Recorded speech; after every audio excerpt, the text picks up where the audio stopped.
Yes, sir. Okay. So students, good morning again, and today I will start your revision test of a motion. So what is the motion? You know very well what is the motion. Concept of a rest and a concept of motion. Concept of rest कहने का means क्या है कि when your position is changed continuously with respect to time. Suppose that आप 9:10 हुआ है class का, ठीक 9:10 पे आप खैराबाद में हैं, देन 9:15 पे आप बिजवार आ गए, देन 9:25 पे आप सीतापुर आ गए। दैट मीन्स कॉन्टिन्यूसली आपकी जो पोजीशन है वो चेंज हो रही है। If your position is changes continuously then your body is set to be motion, यानी वो बॉडी हमारी क्या कहलाती है, मोशन में कहलाती है। Clear? Suppose that converse of this, suppose that if you are in Khairabad at 9:10, then after at 9:15 you also in Khairabad, then at 9:25 your position does not change from Khairabad, that means you are also in Khairabad at 9:25. So you can say that according to time your position is not changing. According to time your position is not changing, that's why you or your body is set to be in rest। यानी कहने का means क्या है, जैसे कहने का means क्या है कि जब तक आप किसी बॉडी को उठा के नहीं ले जा सकते, कैरी नहीं करोगे, तो कोई भी जो चीजें निर्जीव, हिंदी में अगर हम बात करें निर्जीव होता है वर्ड, तो निर्जीव जो हमारी ऑब्जेक्ट्स होते हैं और वस्तुएं होती हैं वो क्या करती हैं, वो अपने आप क्या ट्रैवल नहीं कर सकती। ठीक, तो इसी तरीके जैसे टेबल है, ठीक है, चेयर है, ये सब क्या है, ये अपने आप चल नहीं सकती। ठीक, तो इनकी पोजीशन चेंज नहीं होती टाइम टू टाइम, कमरे में एक जगह पड़ी रहती है, तो वो क्या कहलाती है, रेस्ट पोजीशन कहलाती है। जबकि क्या होता है, ट्रेन है, मोटरसाइकिल है, बाइक है, ये सब अगर मोशन कर रही है यानी कि स्टार्ट है, तो वो टाइम टू टाइम अपनी पोजीशन को चेंज करती रहती हैं, तो वो बॉडी हमारी क्या कहलाती है, मोशन कहलाती है। ठीक है, तो definition, according to the definition, what is the definition of motion? If a body change its position continuously with respect to time, then body is said to be in motion. Converse, if body does not change its position with respect to time, then the body is said to be rest. Is it clear? समझ में आ रही बात? Yes, sir. Yes sir. Yes, sir. Okay.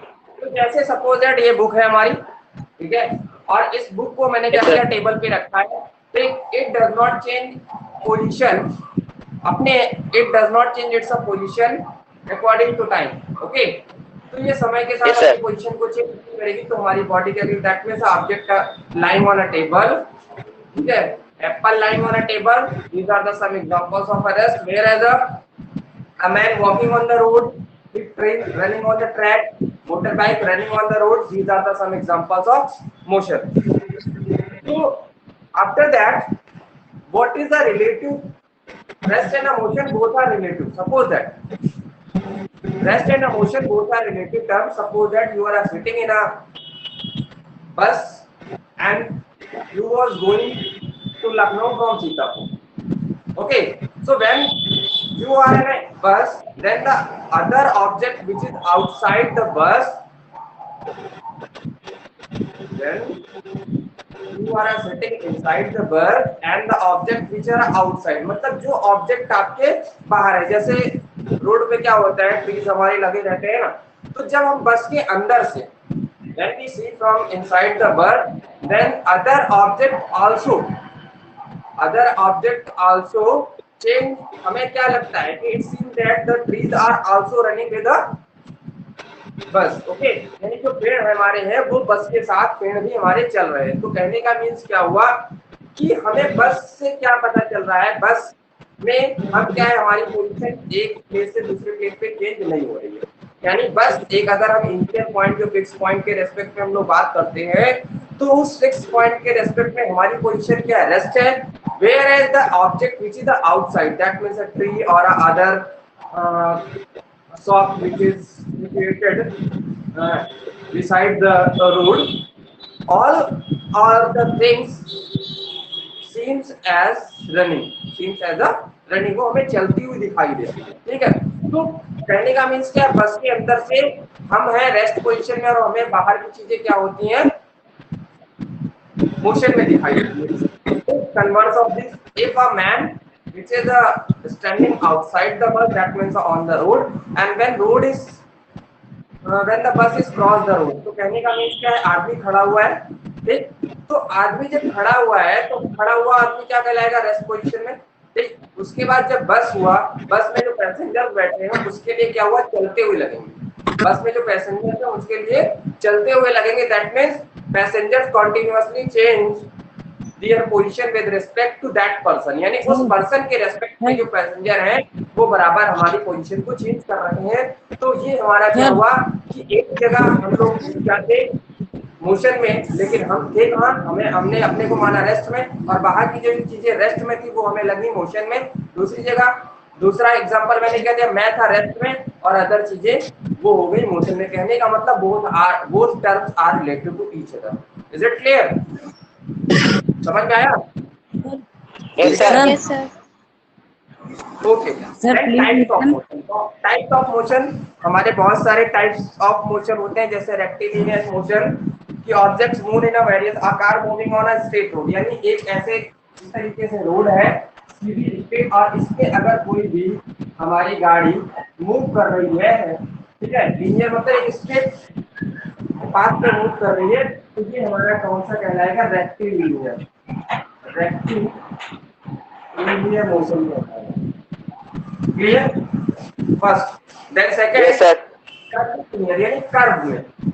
Curvilinear का मतलब एक curve में कि javelin और अ शॉट पुट, यानी आप लोगों ने क्या देखा होगा, गेम्स देखे होंगे, गेम्स में क्या होता है, एक गोल गोल बॉल होती है, ठीक है, उसको लोग जैमर बोलते हैं, और जैमर को क्या करते हैं, इस तरीके से फेंकते हैं बॉल को, ठीक। तो कहने का मतलब क्या होता है, उसका जो पाथ बनता है लाइक दिस, मतलब यहाँ से स्टार्टिंग होती है और ऊपर जाता है, जाते जाते जाते इतना ट्रैवल करने के बाद यहाँ तक आ जाता है, ठीक। तो that means this is the curvilinear, यानी कि वो क्या बना रहा है, it makes a curve, it makes a curve, यानी ये कैसा पाथ हो गया, इसको बोलेंगे curvilinear motion.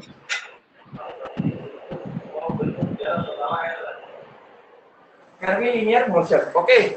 then after rotatory motion, rotatory में क्या बोला गया है कि the blades of fan rotates around, यानी जैसे पंखा चल रहा है, सपोज दैट पंखा चलता है तो इस तरीके से चलता है ना, तो उसकी जो ब्लेड्स होती हैं it follow a path also, और उस पाथ को, वो पाथ कैसा होता है, राउंड होता है, and the motion followed by blades of fan is known as a rotatory motion. उसको क्या बोलते हैं, रोटेटरी, यानी एक फिक्स पॉइंट के चारों तरफ वो घूमता रहता है, इसको बोलेंगे रोटेटरी मोशन।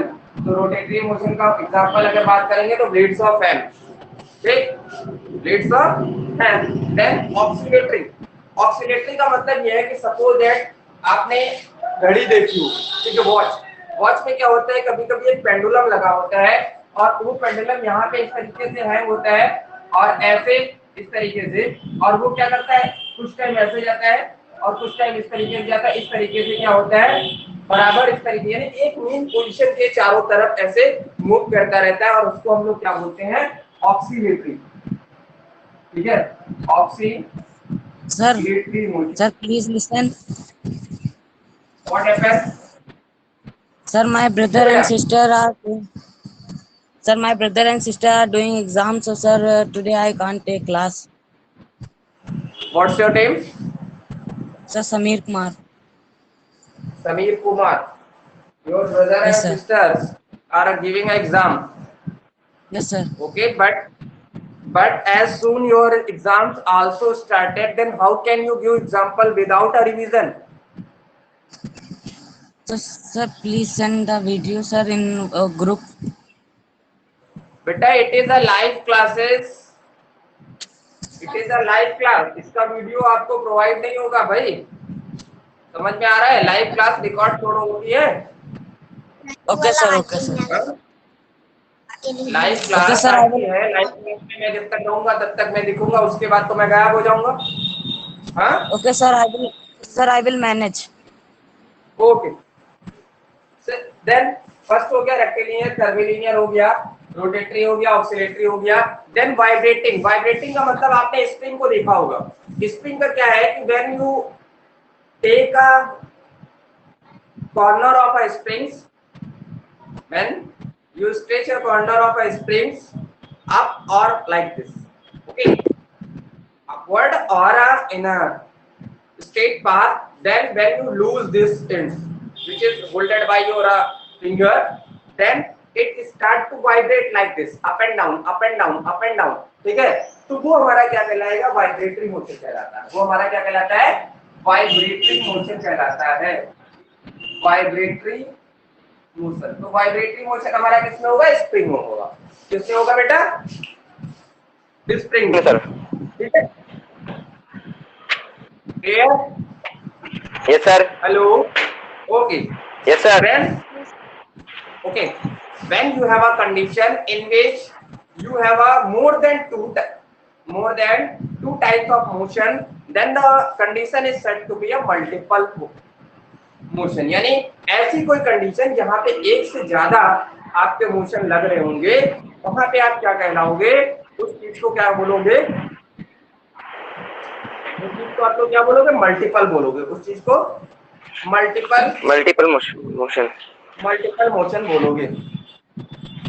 ओके। अब सपोज दैट आपके पास कार है, जब आप कार में बैठ के जाते हो तो कार क्या होती है? Car travels a straight path, that means it follow a straight path and the straight path is rectilinear. It is the example of rectilinear motion. Car ने पाथ फॉलो किया, उसमें कौन सा मोशन है? रेक्टिलिनियर है। But the wheels of car, जो car के पहिए हैं, वो क्या हो रहे हैं? राउंड शेप में घूम रहे हैं। वो हमारे क्या हो रहे हैं? राउंड शेप में मूव कर रहे हैं। तो कार के पहियों में कैसा मोशन है? रोटेटरी मोशन है। क्यों? क्योंकि वो अपनी एक्सिस के अराउंड जो है मूव कर रहे हैं। यानी the wheels of car moves about its axis, then the motion is known as the rotatory motion in wheels, whereas for car there will be a rectilinear motion.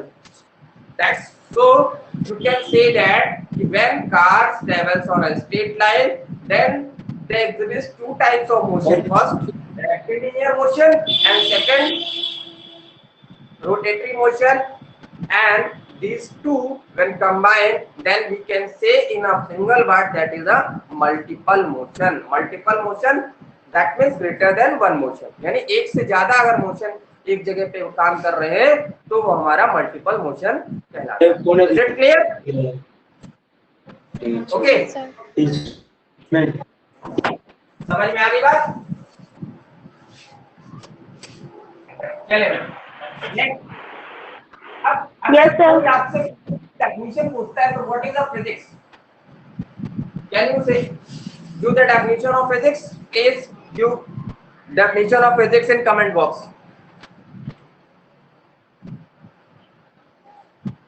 Please leave the definition of physics in a comment box. Then after,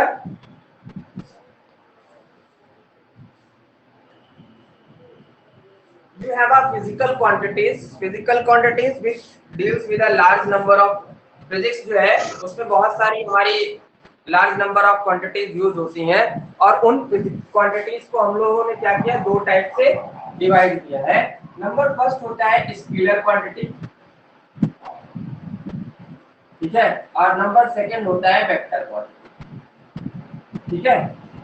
अब scalar quantity और vector quantity क्या होती है मैं आपको notes provide कर चुका हूं, ठीक है। A physical quantity which is described completely by its magnitude, यानी ऐसी क्वांटिटी जिसमें सिर्फ और सिर्फ मैग्नीट्यूड होता है वो हमारी क्या कहलाती है? वो फिजिकल क्वांटिटी हमारी स्केलर कहलाती है। एग्जांपल में अगर हम बात करें तो हमारा होता है length, time, clear, length, time, density, area, distance, etc. मतलब these are the some examples of a scalar. A physical quantity which is described only by its magnitude is known as a scalar quantity, or you can say that a physical quantity which have a only magnitude is known as a scalar quantity. Is it clear? Then the converse of scalar. If a quantity which have a magnitude as well as a direction, if a quantity which have a magnitude as well as direction, then these physical quantity are known as a vector quantity. ऐसी physical quantity जिसमें magnitude भी हो और direction भी हो, वो हमारी क्या कहलाती है? वेक्टर क्वांटिटी कहलाती है। नंबर फर्स्ट होता है डिस्प्लेसमेंट,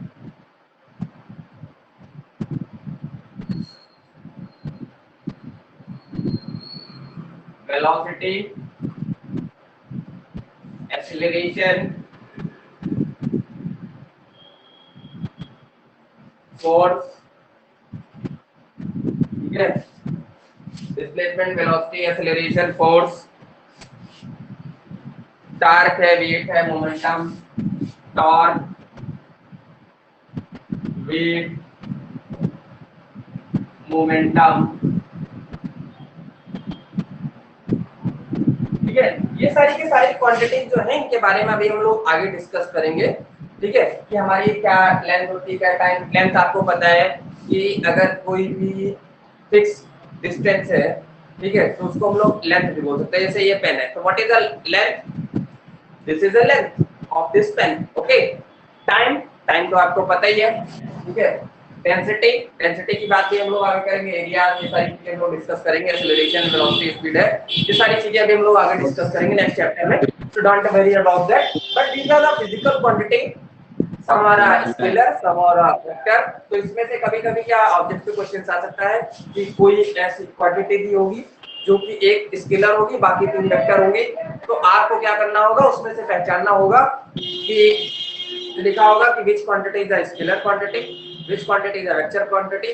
तो अगर आपको ये एग्जांपल्स लर्न होंगे या समझ में आ रहा होगा, तो वो आप आसानी से कर लेंगे। ओके, देन डिस्टेंस क्या होती है? डिस्टेंस हमारी क्या होती है? ओके, अगर हम डिस्टेंस की बात करें तो डिस्टेंस हमारी क्या होती है? डिस्टेंस की अगर हम बात करते हैं तो डिस्टेंस हमारी क्या होती है? Actual path followed by the object. Actual path followed by object. Simple अगर बात करें, यानी जो पाथ उसने फॉलो किया, सपोज है एक पॉइंट यहाँ ए, ठीक, यहाँ तक जाना है आपको, ये 5, ये 6, ये 4, ये 3। अगर हम बात करें डिस्टेंस की, ठीक है, तो डिस्टेंस में क्या होगा? This part and this part, यानी फाइनली वो यहाँ पे पहुंच जाते हैं, ठीक है? तो ये सारे के सारे ऐड हो जाएंगे। दैट मींस एक्चुअल पाथ, जो एक्चुअल पाथ ने फॉलो किया है, वही हमारी क्या कहलाएगी? डिस्टेंस कहलाएगी, ठीक? यानी एक जगह पे पहुंचने के बहुत सारे रास्ते होते हैं, कुछ शॉर्टेस्ट वे होते हैं और कुछ क्या होते हैं? लॉन्गेस्ट वे होते हैं, ठीक है? कभी-कभी किसी शहर में जाओ तो क्या होता है? हमें बाईपास मिलता है। बाईपास थोड़ा क्या होता है? ब्रॉड, मतलब बाहर होता है, तो थोड़ा लंबा रास्ता होता है, और शहर के अगर अंदर से होके जाओ तो थोड़ा हमें शॉर्ट पड़ता है। तो कहने का मीन्स हम जिस रास्ते के प्रयोग से गए हैं, वो लंबा हो या छोटा हो, ठीक, उससे मैटर नहीं करता है। मतलब उस बात को फॉलो करते समय हमने जितनी डिस्टेंस ट्रेवल करी है, मतलब जितनी दूरी तय करी है, वो सबकी सब सारी सारी ऐड हो जाएंगी, ठीक? सपोज दैट इस पे ही एक एग्जांपल कर लेते हैं, थोड़ा सा डिस्प्लेसमेंट समझ लेते हैं। डिस्प्लेसमेंट यहीं पे समझ लेते हैं। हाँ, और डिस्टेंस की अगर हम एसआई यूनिट की बात करते हैं, तो डिस्टेंस की एसआई यूनिट हमारी होती है मीटर। डिस्टेंस की एसआई यूनिट हमारी क्या होती है? मीटर होती है, ठीक? अब बात होगी डिस्प्लेसमेंट की। तो डिस्प्लेसमेंट हमारा क्या होता है? डिस्प्लेसमेंट होता है शॉर्टेस्ट वे, शॉर्टेस्ट पाथ। डिस्प्लेसमेंट की अगर हम बात करें तो shortest path followed by object, यानी वो छोटे से छोटा रास्ता, ठीक, जो ऑब्जेक्ट ने फॉलो किया है, वो हमारी क्या कहलाएगा? डिस्प्लेसमेंट। तो अगर हम डिस्प्लेसमेंट की बात करें तो ये डायरेक्ट हमारा डिस्प्लेसमेंट, ये सीधा, ठीक? एक एग्जांपल करते हैं डिस्टेंस और डिस्प्लेसमेंट में, थोड़ी सारी चीजें उससे क्लियर हो जाएंगी, ठीक है? कुछ समझ में आ रहा है भाई? Hello Yes, sir. Yes, sir. Yes, sir. Distance is value. Sir. 42 students are enrolled and only 18 are taking my class. That's a very bad. Inform to all your friends to please start take classes regularly, otherwise his name will be struck off from the register. Okay.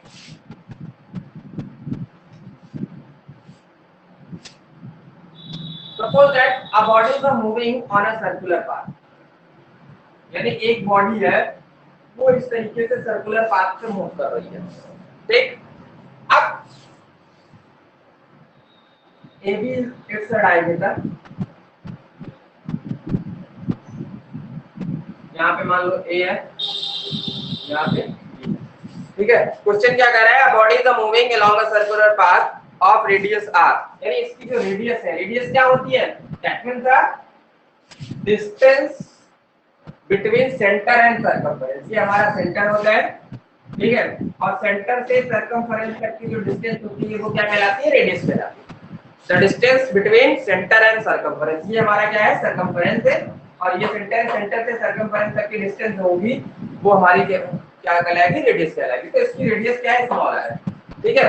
अब इसमें AB का diameter है, तो diameter is equal to क्या होता है, 2 into radius होता है, ठीक है। तो यहाँ पे अगर D निकालेंगे तो 2r आ जाएगी, D मतलब AB, यानी ये कितनी हो जाएगी, 2r हो जाएगी, ठीक है। क्वेश्चन ने बोला a body is moving along a circular path of a radius r, what is the distance and displacement of body when it is complete half motion, यानी when it completes the half revolution, when it completes half revolution, तो उस condition में आपको निकालनी है distance, फिर उस condition में आपको निकालना है क्या, डिस्प्लेसमेंट, यानी दोनों चीजें आपको निकालनी है। Can you give the formula for area circumference of a circle, anybody know the formula for circumference of circle? Yes please, महिमा। Yes, sir. Hello, sir. Yes. You know the Sir, formula 2 for pi area? r. 2 pi r. Sifa observe. Sifa. Sir. Yes, beta. Formula for circumference of circle. Atharv. Atharv Gupta. Yes, sir. Kajal. Yes. What is the formula for circumference of circle? Sir, 2 pi r. 2 pi r. Very nice. Okay. So the formula for circumference of circle. Please off your mic. Okay, sir. Please off your mic, beta. Okay. So you know formula for area circumference of circle, that means a 2 pi r. Circumference, that means this boundary is known as a circumference. तो हमें क्या करना है, हमें half पे, कहने का means अगर बॉडी ने ए पॉइंट से स्टार्ट किया अपनी जर्नी, तो वो इस तरीके से मूव करते हुए आधे में कहां पे पहुंचेगा, बी पे पहुंचेगा। कहां पे पहुंचेगा, बी पे पहुंचेगा। तो इस आधे पाथ के मतलब आधे रिवॉल्यूशन के बाद, यानी स्टार्ट किया ए से और पहुंचा वो बी पे, तो इस कंडीशन पे हमने क्या किया, हमने ये पाथ फॉलो किया, इस तरीके से इतना पाथ हम लोगों ने फॉलो किया। एक एक्चुअल जो पाथ हमारा होगा वो इतना होगा, ठीक। वो है क्या भाई, ये कितना है, आधा पार्ट सर्कल का नीचे, आधा पार्ट ऊपर है, दैट इज ऊपर वाला अगर हम पार्ट की बात करेंगे तो सेमी सर्कल। क्या है, सेमी सर्कल। सेमी सर्कल मतलब हाफ सर्कल, ठीक है। तो अब हमको पता है सर्कमफरेंस ऑफ सर्कल क्या होता है,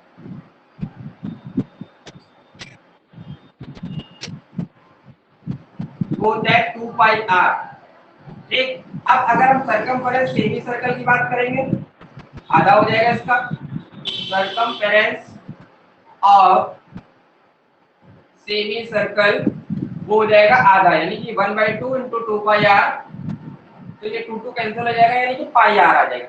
तो कहने का मीन्स क्या है, इसने जब ये पाथ फॉलो किया तो उस पाथ को फॉलो करने में जो एक्चुअल पाथ के लॉन्ग डिस्टेंस आई वो हमारी क्या हो जाएगी, पाई आर। तो डिस्टेंस हमारी जो होगी वो कितनी हो जाएगी, पाई आर हो जाएगी। ये पहला आंसर आ गया। डिस्टेंस हमारी कितनी हो जाएगी, पाई आर हो जाएगी। ठीक, कितनी बार समझ में आई? Yes sir. Yes sir, yes sir. भाई उसने क्या किया, इतना पाथ फॉलो किया। इतना पाथ मतलब आधा सर्कमफेरेंस हमारा फॉलो किया। तो आधा सर्कमफेरेंस का हाफ कितना होगा, 1/2 करेंगे।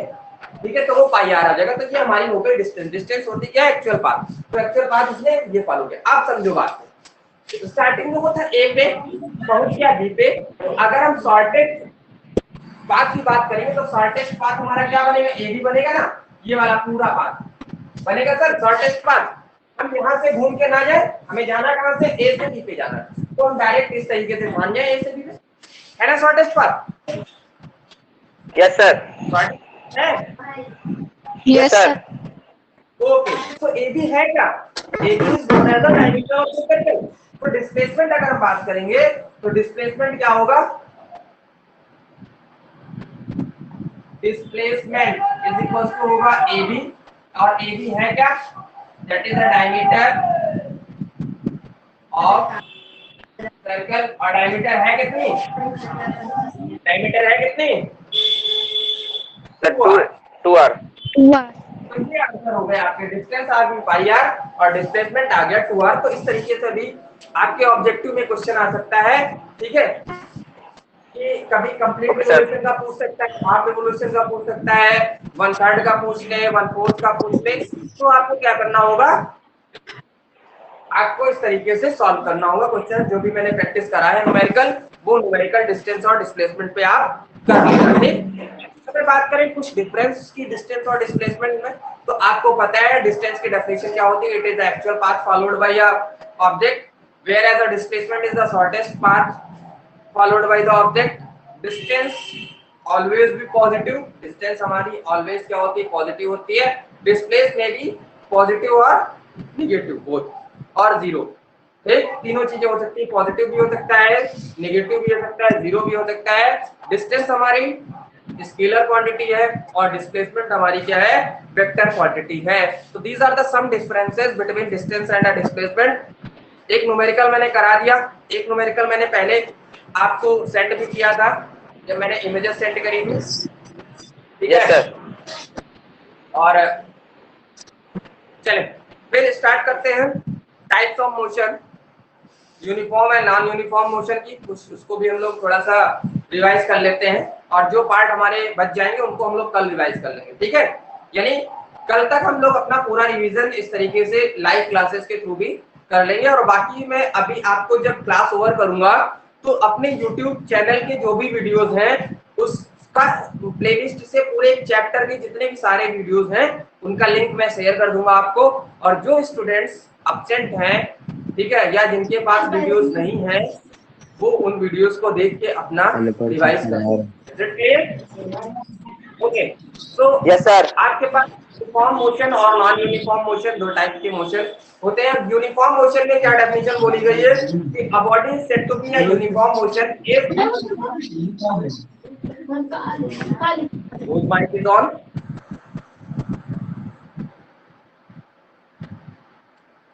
Okay. हाँ, a body is said to be a uniform motion if it travels equal distance in equal interval of time. Equal distance in equal interval of time, then the body is said to be a uniform motion. यानी okay, यानी ऐसी body जो equal time में equal distance travel करती है, तो then the motion is known as a uniform motion.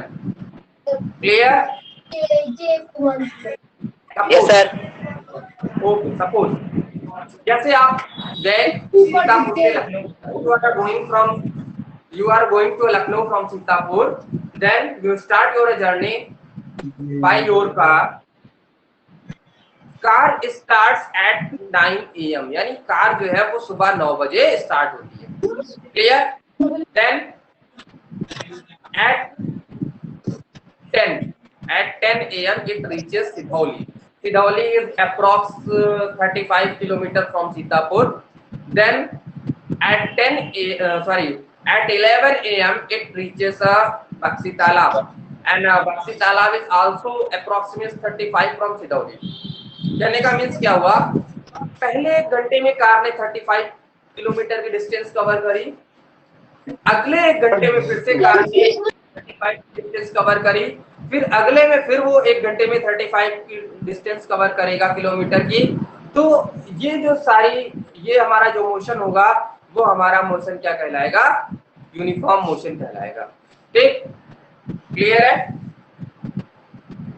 अब एक और एग्जांपल तो जैसे आप घड़ी पहनते हो, ठीक है, मैं पहना नहीं हूं लेकिन बता रहा हूं, हाथ में घड़ी आप पहनते हो, तो then the movement of hands of watches, यानी the movements of hand of watches का मतलब जो घड़ी की सुइयां होती हैं उनका जो मोशन होता है वो भी यूनिफॉर्म मोशन होता है, because hands of watches covers equal distance in equal interval of time. कभी ऐसा देखा है कि पहले एक मिनट में उसने इतनी डिस्टेंस कवर करी हो और दूसरे एक मिनट में उसने इतना एरिया कवर कर लिया हो? कभी ऐसा देखा हो? हाँ, देखा है कभी?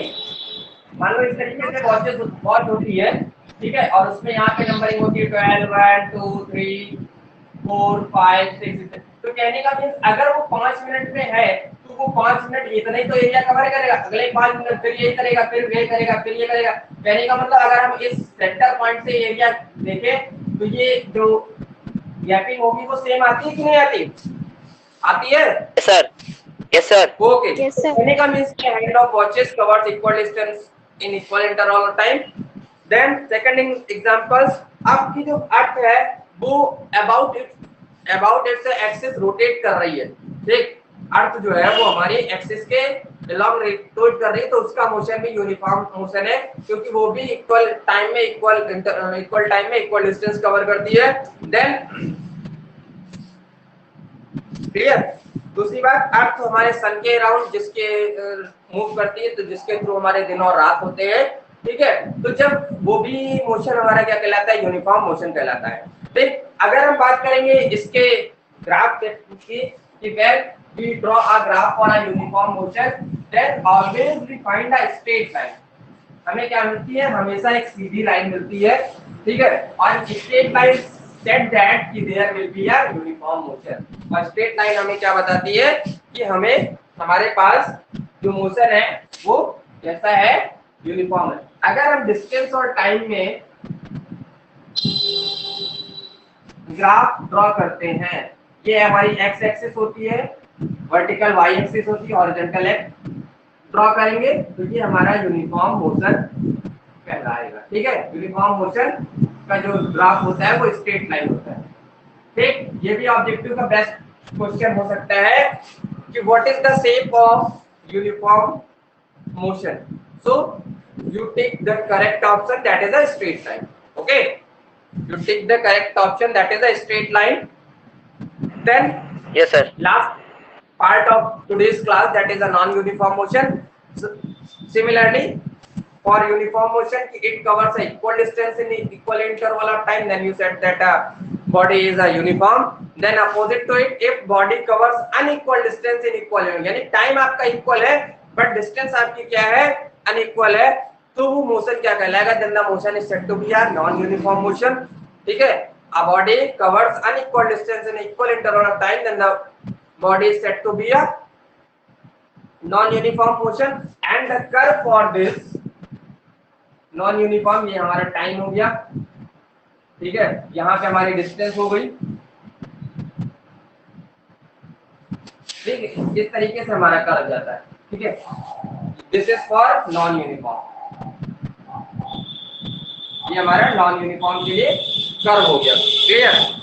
सपोज दैट एग्जांपल की बात करते हैं कि when train leaves station, when train leaving a railway station covers larger distance, यानी जब कोई ट्रेन चलती है स्टेशन से तो क्या होती है, वो कवर करती है लार्जर डिस्टेंस। ठीक है, वो धीरे धीरे स्टार्ट करती है, ठीक, धीरे धीरे, यानी कि टाइम आपका क्या है, पहले 1 मिनट में कितनी डिस्टेंस कवर करेगी, फिर अगला बढ़ जाएगा, फिर अगला बढ़ जाएगा, रिजल्ट स्पीड पकड़ेगी, तो क्या होगा कि वो वही 5 मिनट में क्या होगा, डिस्टेंस उसकी बढ़ जाएगी। कहने का मीन्स क्या है, वो मोशन हमारा क्या कहलाएगा, नॉन यूनिफॉर्म। अपोजिट, जब वो स्टेशन पे पहुंचती है तो इसकी स्पीड फास्ट होती है और धीरे धीरे स्पीड स्लो होती रहती है। कहने का मतलब टाइम के अकॉर्डिंग और उसकी कवरिंग जो डिस्टेंस है वो कम होती रहती है।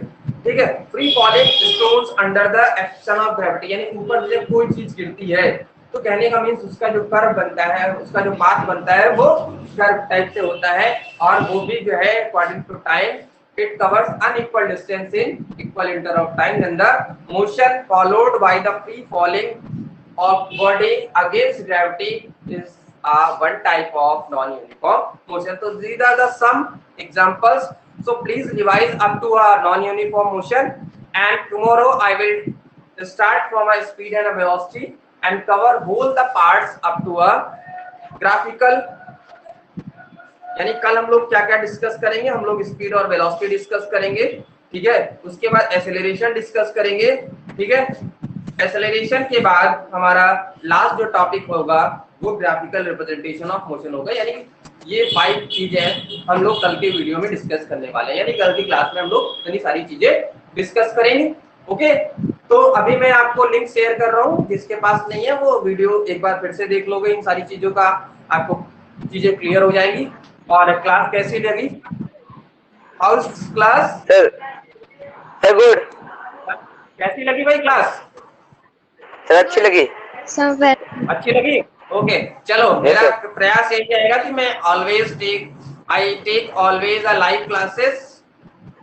ओके, प्रयास मेरा यही रहेगा। कभी अगर कोई प्रॉब्लम हुई तो हो सकता है कि आपकी लाइव क्लास ना हो, लेकिन जितना पॉसिबल होगा मैं लाइव क्लासेस लेने की कोशिश करूंगा। लेकिन लाइव क्लासेस में तभी ले पाऊंगा जब जैसे 42 इनरोल्ड हैं, उसमें से कम 40 स्टूडेंट तो आए। यानी स्टूडेंट नहीं होंगे तो टीचर पढ़ाने का मजा क्या आएगा?